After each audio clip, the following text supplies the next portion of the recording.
In today's economy, more people than ever are looking to buy and sell businesses. But how do you do it? Welcome to the Deal Board, presented by Transworld Business Advisors. Straight talk about real deals and real people. Listen to stories, interviews, and expert advice to help your business sale, merger, or acquisition process. Now, here are your business exit experts, Andy and Jessica. Welcome, everybody, and welcome back to the Deal Board. Today, we're going to talk about our 2020 takeaways. So as we're sitting here recording this, it's December 15th. We're about to wrap up one of the most eventful years of my life. And Andy and I have had some time to think about what has this year meant to us and really what are the learning lessons we're taking away? Yeah, I thought I was in the clear. You know, I ran my business through things like September 11th. I ran my business through the economic downturn of the 2009, 10. And it seems like every decade there's another, shot in the side of the barn here. And it's been, a very trying year, very interesting year for us is being able to pivot, being able to sell larger transactions. And I'm still shocked that it's such a complete seller's market still. And so a lot of things surprised us. And if you're going to learn anything in a crisis is you got to take away a few things, and we have several things that you should come away with and run your business different. We were ready for this at Transworld. We run the business fiscally conservatively. We had plenty of money in the bank. We had an open credit line on the business since 2009. We hadn't touched it since 2009 or 10 or 11, whenever we had it. And we got it afterwards. We didn't have it at that point. So you just learn things and you're just like, okay, we're going to try to make it through this. And I think it's gone well for most to try to get through this. Yes, some industry, we'll talk about that. That's one of our points, right? Yeah, I think the biggest thing, and we're going to go into our top 10 takeaways that we took away from this, but one of the things that I've learned is learning the lessons through the crisis, but not only learning your own lessons, right? So Andy's shared a lot of lessons with me over the years of what he's learned, and that enabled me to run my business better and probably positioned us better in COVID. But one of my favorite quotes my friend said, and I think I've quoted on the podcast before, is that you can't make all mistakes in life on your own, right? So you have to learn from other people.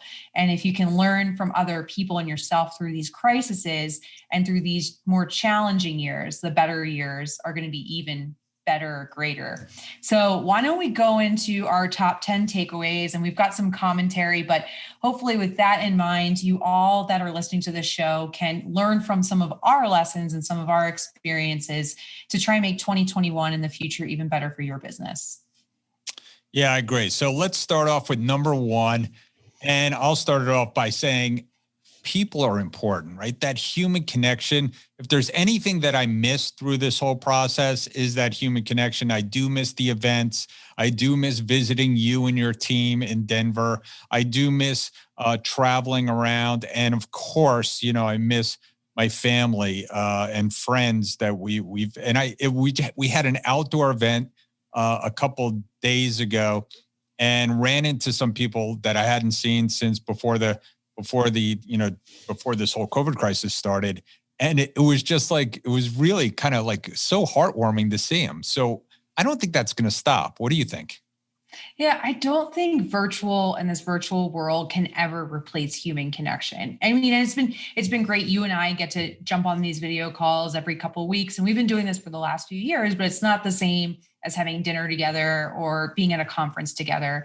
And I think it's interesting because there's a lot of people that are like, oh, well, is this going to make office space go away? Or is this going to, negate the need for people getting together and everyone's going to be working from home? And what's been interesting, especially on the younger generation of my team, they're craving human connection more than ever. And I think that it's showing us that although we're speeding the technology up and our ability to do all these things virtually, which is great, we'll talk about efficiency later, it doesn't replace that human connection and that ability to really kind of, deepen that relationship with your coworkers, your family. And I think as soon as we all can get together in person again, I hate that going back to normal thing, but we're going to go back to normal, and we're going to have probably more face-to-face time than we had previously. Yeah, I think we will all relish in getting back to going on trips. But I just read an article, I think it was 40% of the people absolutely do not want to work virtually and think that they're less productive virtually. And there was all the kind of stats. And I know 40% is not, the majority, but still there's a huge amount of people that want to get back to the office and work. And I think we're not going to lose it as much as we think. Yes. Will this replace some of the travel we used to do? Will it replace some of the, hopefully it'll replace some of my board meetings and things like that, that we have to have in person. But, that face-to-face is just so valuable. And I think we all cherish it more now. Yeah. So our second takeaway, more business focused, but one of our biggest learning lessons, I think, for us and all of our clients is cash is king. And Andy, you started by saying, we went into this crisis, and us too, we had cash on the sidelines, we had lines of credit. And really, like the big lesson you hear as a business owner is that, take the cash when you don't need it, because when you need it, it won't be there. And that's been a really big takeaway for 2020 for our business and watching some of our clients as well. Yeah, I mean, you could see it just in the PPP program, right? So Did we need to take PPP? None of us knew. None of us knew how long this would last, how deep it was going to be for our individual industries. So almost everybody who could took the PPP. Now, did we use it correctly and legally? Of course, we paid all our employees. We didn't lay anybody off. And I think even the government knew that. The government knew cash was king from the last time. They didn't want to see the banks get in trouble. They didn't want to see, mortgages and loans and things like that. They didn't want to pay the unemployment benefits. So they said, let's give the money to the businesses and see if they could keep a lot of people employed. And I think for the most part, it's pretty much worked. Yeah, I think it was a great program. And I think it really did help a lot of businesses stay afloat. And it gave some confidence to businesses that weren't sure, right? I remember when the whole crisis hit in March, and everyone was talking about layoffs and furloughs and reductions in pay, just in preparation to make sure we had enough cash, right? One of the lessons I hear from a lot of my business mentors is to hold on to 3 months of cash at least. And a big takeaway I have from 2020 is that should actually be more, right? But so I think the PPP gave some confidence to those business owners that I don't need to lay anybody off. I don't need to furlough people. I've got a little bit of cushion here that I can save jobs. And I think that was the point of the PPP. But moving forward, we're going to continue to run our business very lean and low overhead. We've watched cash and cash flow statements more than we have profit and loss. And I think that's a big takeaway, but nothing can replace cash. And once it's gone, you can't get it back, right? Yeah, I think we're all kind of, you ran into the babies of the people that were around during the Depression and how they acted and how they spent money. And you always kind of laughed at your grandparents. They were so frugal, and they did because they were children and young adults of the Depression. Well, we've been through that now. And so hopefully maybe our kids will be laughing at us and start saying things like, I can't believe, or the young people start saying things like, oh, I can't believe you guys are so frugal. You should be more aggressive.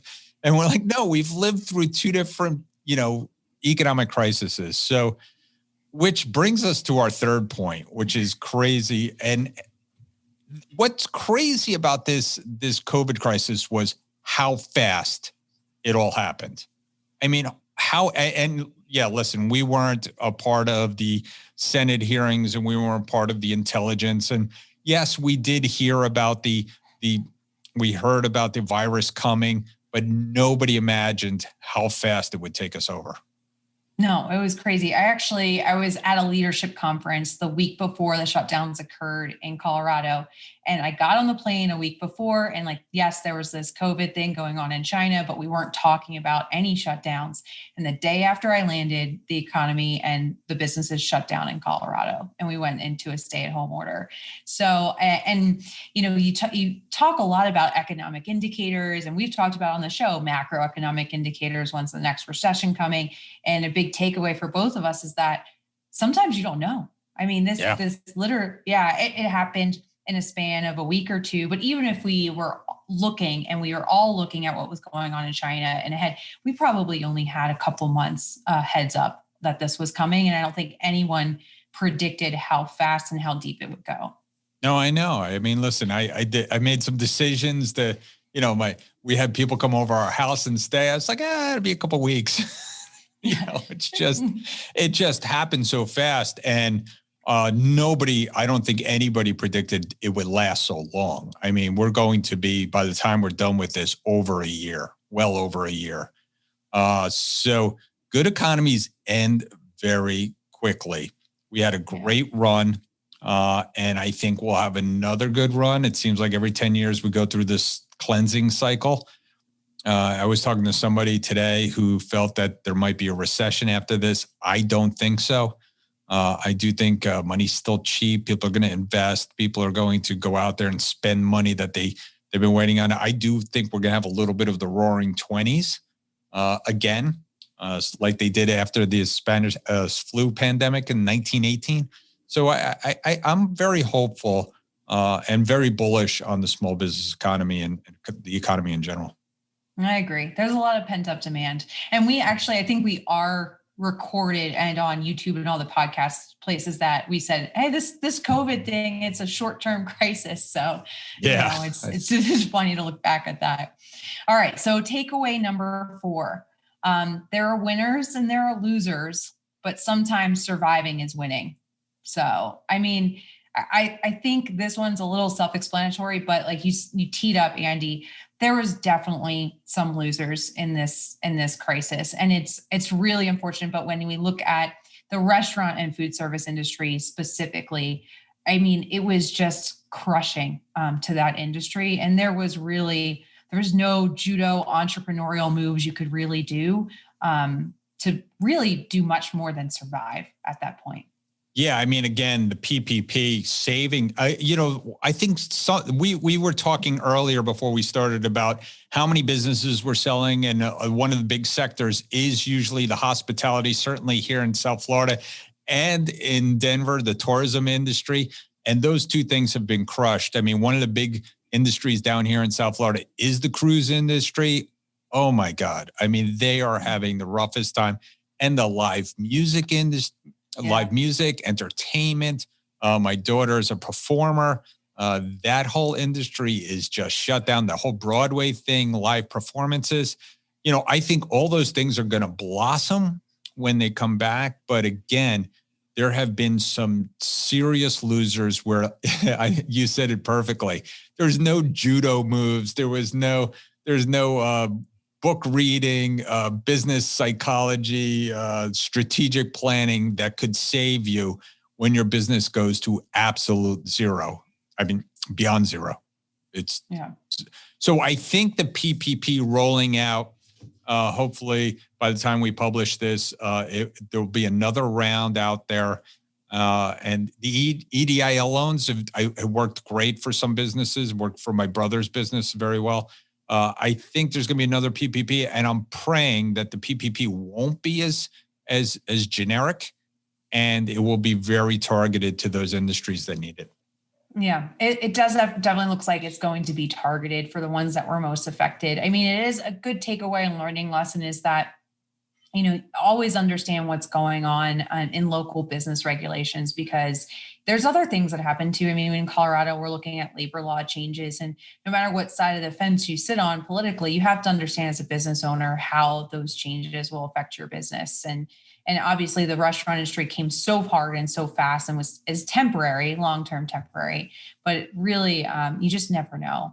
And then there were some winners out of this too. And there's always winners out of recessions and downturns. And there were some big winners, right? We've seen some people that pivoted into providing PPE or the personal protection equipment.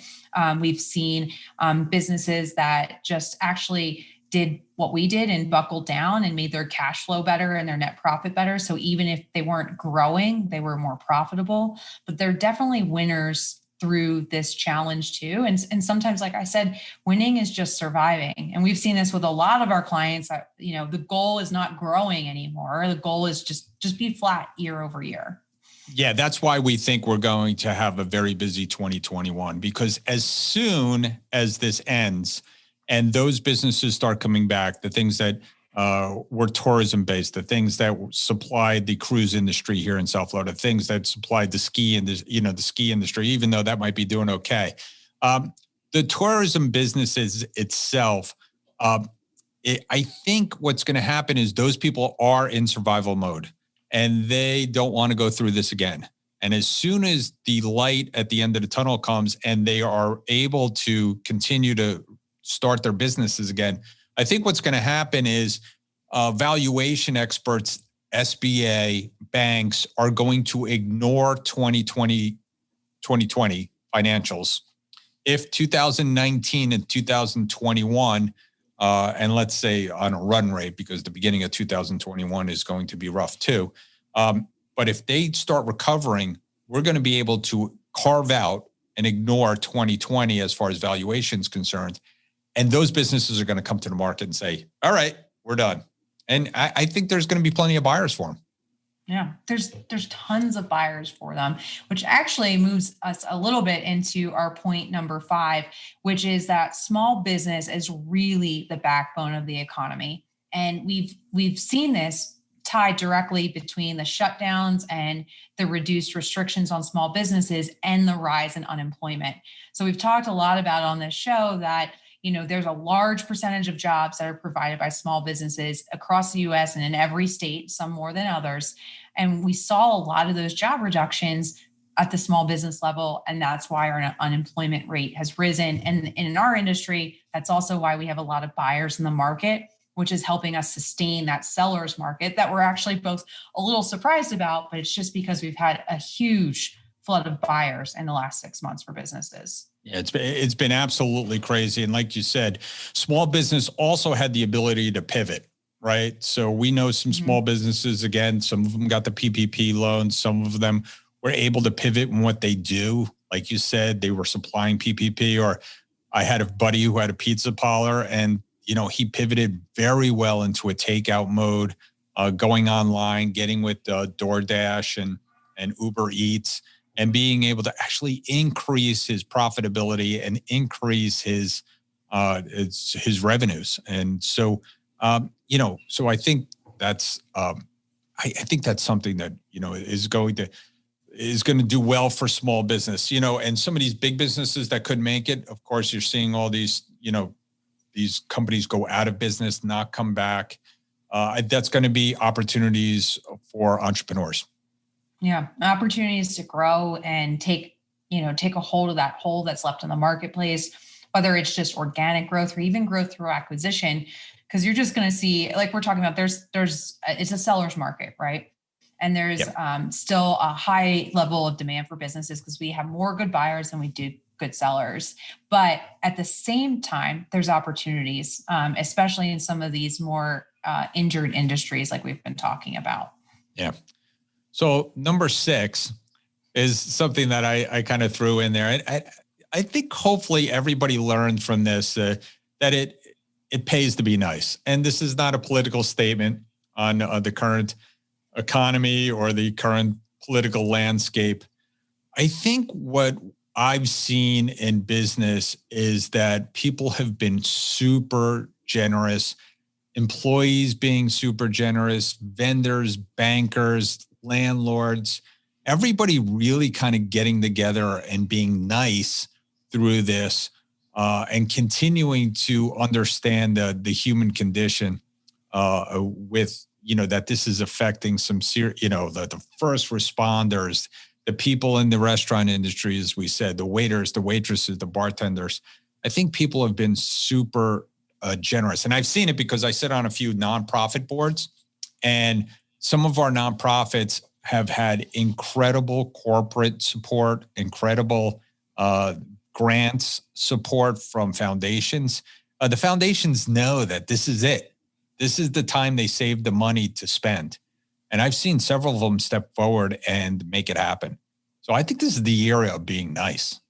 Yeah, nobody really talks about this. This is one of those positive news stories that doesn't get a lot of play, but I've seen the same thing on the charitable side. I've also seen, tying it back to small business, I've seen more activism and community involvement in supporting your local community, your local small businesses, your local producers than I've probably ever seen. It's like Small Business Saturday every day of the year, right?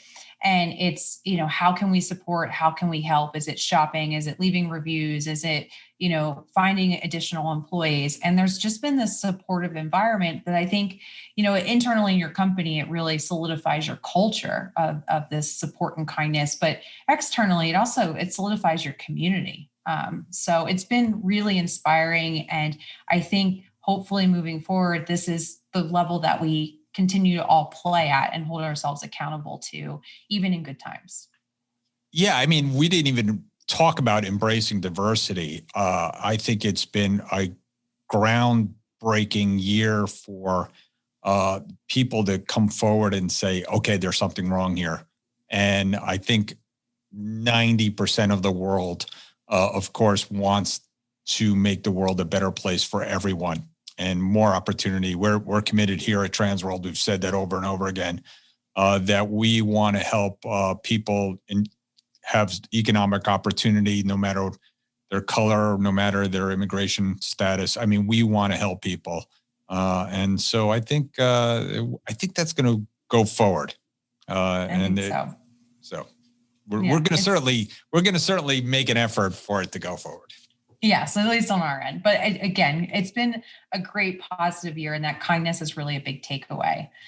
So the next one, kind of pivoting from our first, which is that virtual never replace human connection. Another takeaway we have is that we can use technology to our advantage and be a little bit more efficient in our work styles. And I joke with Andy, I joke with you all the time that I said, I think it was in January, I said, I really hope I could get to do more virtual coffees this year so I don't have to drive around. You did say that on a podcast even. I know. And I kind of shot myself in the foot. But I think my point in that is that we've had these technologies. We've had Zoom for a while, and we can use them more efficiently. There was a little bit of a barrier to entry, I think, for changes in working environments. But although it'll never replace human connection and face-to-face interactions, it has made business a little bit more efficient. Like you mentioned, travel, and being able to have things like video conferences where there is a difference when you can see somebody's face versus just a conference call. So moving forward, I think if we use it right, this technology can definitely make us more efficient as business owners. Yeah, I think what I've liked about the downturn is, again, you look at your business very, very, very, you scrutinize your business, right? We looked very hard at our systems. We looked very hard at what we were doing as far as a company was concerned. And we made changes because we had some downtime and we took advantage of that downtime. I can't tell you how much we have done technology-wise inside of Transworld over the last 12 months. I mean, there's Moore's Law where, every year it multiplies, but whatever. By multiples, but I think technology is going to be here for a long time. I think we're all getting better at it. I think we're all recognizing the dangers in technology too, which is a good thing.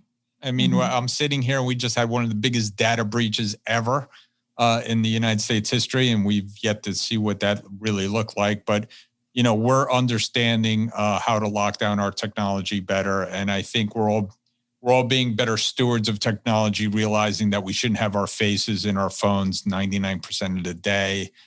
So I think we're all getting better at that balance. And I think we're going to be able to use AI much more effectively than we use it now. But it's one takeaway that, wow, just doing a few tweaks here in 2020 has really set us up for the future. Yeah. It's been a big movement. And I think also it's been, an example is a skill development, right? So I think, some of our employees that were maybe hesitant with technology and communication over technology, it's a skill set that we've all added to. So it's been a good addition, but again, balance is key. Yeah. And I'll bring up the next one that, listen, I think one of the major takeaways from 2020 will be that we all have a much better idea of what the truth is. And this is somewhat political, right? So we have looked at our political process and the information coming out from either political side, the extremes, and people who are everyday people who are going to work. We just kind of want to know what the truth is, right? Like we all want to get to the bottom of that. I think we're going to get better at that. I think this is a huge learning experience for us as a nation. I think it's a huge learning experience around the world. Again, kind of pointing to technology, social media, things like that.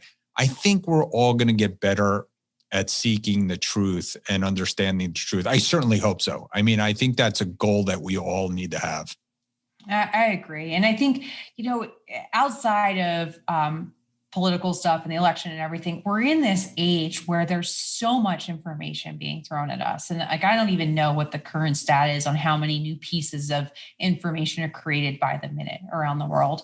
And it's really on us as entrepreneurs and as business owners and leaders in our community to try and figure out what's true, what's not. And my husband has this saying, it's like, there's one side, there's the other, and the truth is somewhere in the middle. And that's is our goal as leaders. And it's become harder and harder in a world where there's so many messages bombarding us every day.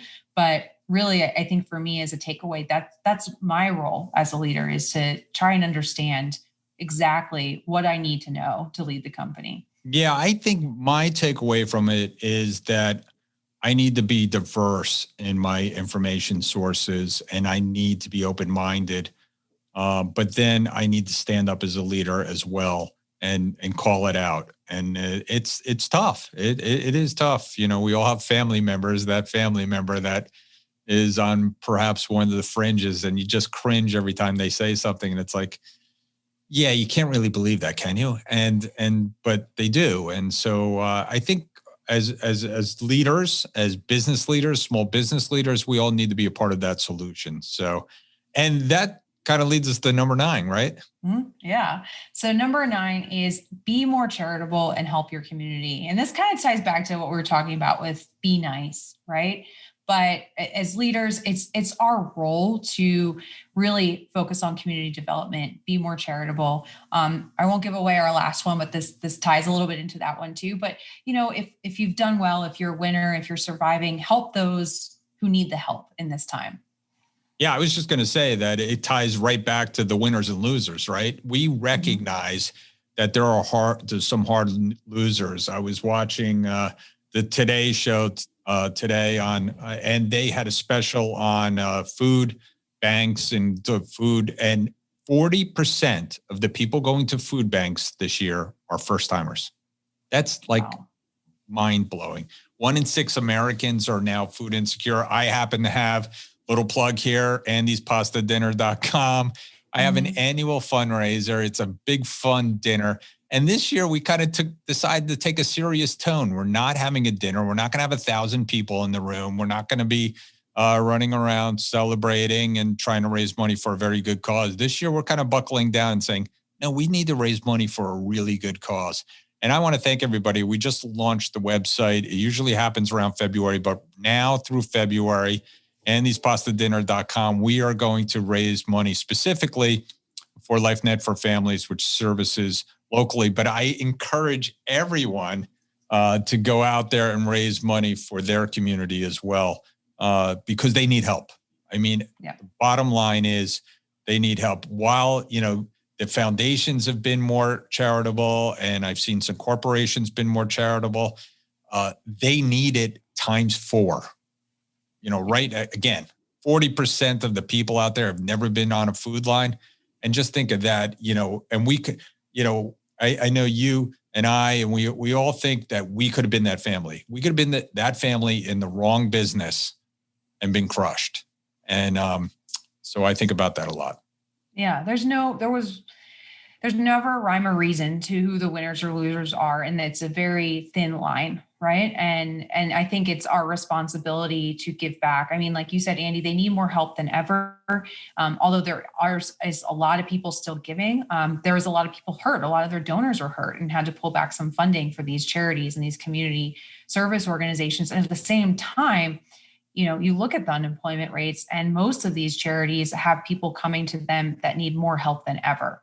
So if you are fortunate and you are in this time, and any time, I think both you and I, Andy, have found that being charitable and giving back to the community provides so many rewards, internally, externally, for us and for others.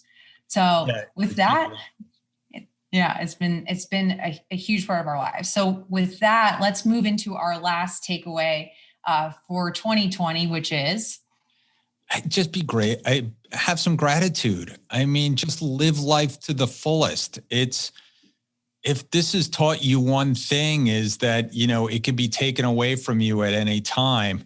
There's always that balance that I always struggle with. It's like, do I spend all my money today because it's my last day, or do I save money for the future? And there's a balance there, right? So I think, again, I do think that live music will come back with a vengeance. I think that restaurants and clubs and vacations will come back with a vengeance. And just think about all the weddings that have been put off, and all these celebrations like graduations and things like that, that kids have missed things. I mean, we're going to come back, and there's going to be a pent up demand for all that.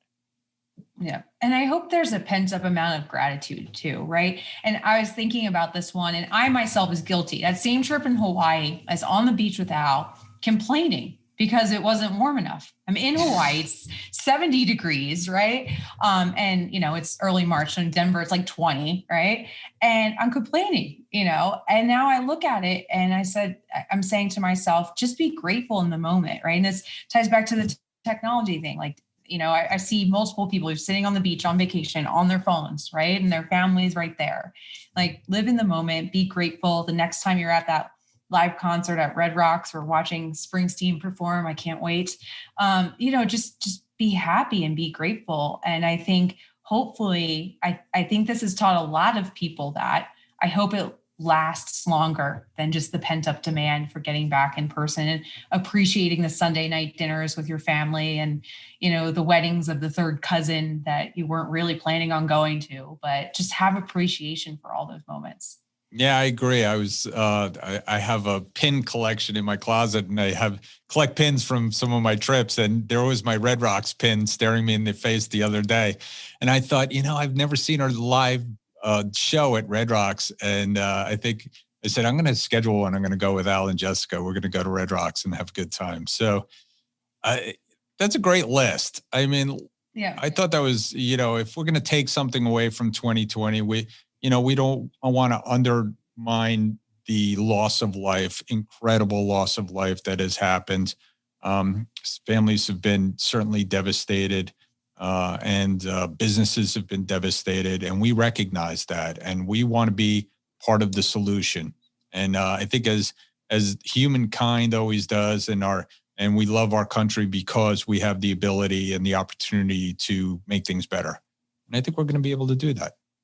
I definitely think we are too. And 2020 has been a huge learning lesson on so many fronts for us as human beings. But I think in the end, it's going to make us better. It's going to make us better as humans, as community leaders, as friends, and as family members. So we're wishing you all, as we're signing off for our last recording for 2020, we're wishing you all a very happy holiday and a very prosperous new year, and looking forward to seeing you on the other side in 2021. It's going to be a great year. Transworld Business Advisors is the world's largest business brokerage and mergers and acquisitions firm, with over 500 brokers in nearly 200 offices worldwide. Transworld's team handles thousands of business sales every year.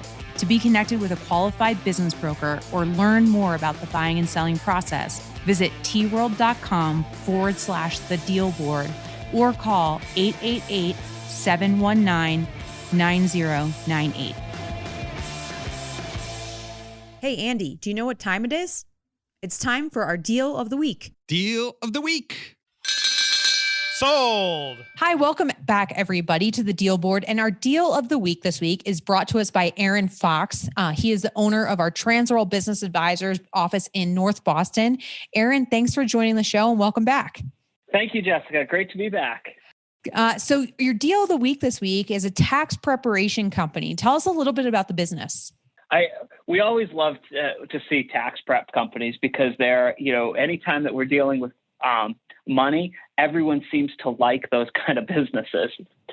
So it was a kind of a different deal of the week because it was working with someone who was looking for a growth through acquisition opportunity and buying additional territories for an existing tax prep company that they had. So it was what was kind of nice about it is when you're working with these franchises, the owner was already approved. So we got to change our process a little bit more to get them excited about, the business and everything. And we didn't really have to worry about the franchisor saying, questioning, their skills to own the business, going through that whole training process. So we knew we could get it done fast. Very good. And good point that if you're part of a franchise system, sometimes your buyer can come from the system itself, right? Another owner to sell to another owner. So that's great. So tell us a little bit about the structure. How is the deal structured? Was there any seller financing, SBA financing, anything like that? So it ended up being a full SBA finance. There was no seller financing, and there was just one of those, the little tiny goodwill holdbacks that we see of, it's less than 1% of the deal, just to make sure that the transition goes smooth and everyone works together to make sure the paperwork gets transitioned over. Not bad. And again, when you have an existing business owner doing growth through acquisition, SBA financing works really well, and they get approved pretty quickly. So it sounds like a great deal for the seller, lots of cash at closing. So speaking of which, talk about the numbers a little bit. What was the SDE and what did the company end up selling for? So this was it was a smaller office. So the SDE was coming in just a little bit over $100,000. And it ended up selling at the big surprise at a 2 times. And because the owner was really active in the business, was working in there. So, they're hoping to achieve some economies of scale as they integrate it. But, given the size of the business, it was something that, his role in his daily operations would have to be replaced. That's good. And that's actually a really good sales price for a small tax prep company. So sounds like a good deal for all. Aaron, thank you so much for coming on the show. If anyone wants to talk to you about buying or selling a business in the Boston area, how do they reach you? Sure. They can always reach you on my cell, 781-773-8922, or email me at afox@tworld.com. Great. And we'll drop that stuff into the show notes too. Aaron, thank you again. And we hope to have you back on the show soon. Thank you. Have a great day, everyone. Hey, Jessica, you know what time it is? Money time? Almost. It's time for listing of the week. Hey, welcome back, everybody. And it is listing of the week. And I have Tracy Peterson from Transworld Business Advisors of Delmarva up in the Delaware, Virginia, Maryland area. And he has a great listing because it's all about timing sometimes, buying these businesses and getting in there before season and getting in there on a time when I think tourist businesses are going to come back real strong. So Tracy, welcome. Why don't you tell us a little bit about it? Thanks, Andy. I trust everybody had a good Christmas, and we're getting ready to kiss 2020 goodbye and good luck and goodbye. I'm ready to start a new year. But yeah, like Andy mentioned, I have a great business. It's only 2 years old, but it's the type of business that thrives at the type of location that it's at. It is in Delaware. It's at one of the Delaware resorts, and it's a specialized retail store. It's literally a short walk from the boardwalk. It's a highly dense commercial atmosphere. Lots of services, lots of restaurants, and it is seasonal. So we do have to look at the timing of getting this deal done. The type of business that it is, right now, the owner's doing a total sales, and this is even during COVID, doing total sales of about $450,000. His seller's discretionary income has always been right around $140,000. So it does really well. Andy. Yeah, sounds good. So how much are they asking? Well, actually, the owner is very motivated. He owns several like businesses, and the other businesses are kind of centrally located. This is an outlier. He kind of went out of his comfort space, and so he's been having to travel back and forth to properly manage this shop. And so he wants to go ahead and go ahead and get rid of this one so that he can focus on the ones that he has close by, and it makes a great opportunity for somebody that wants to get into the resort atmosphere. And the listing price is at $284,900, and I say that, but there's some inventory of about $80,000 that we can talk about. He wants to use that to help negotiate the deal and make it work.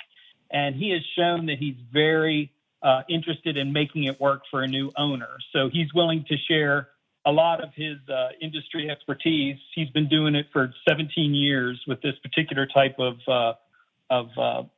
product. And so he's just a good guy. He wants to see somebody step in and continue with the store and make it successful. And that's what I want too. So.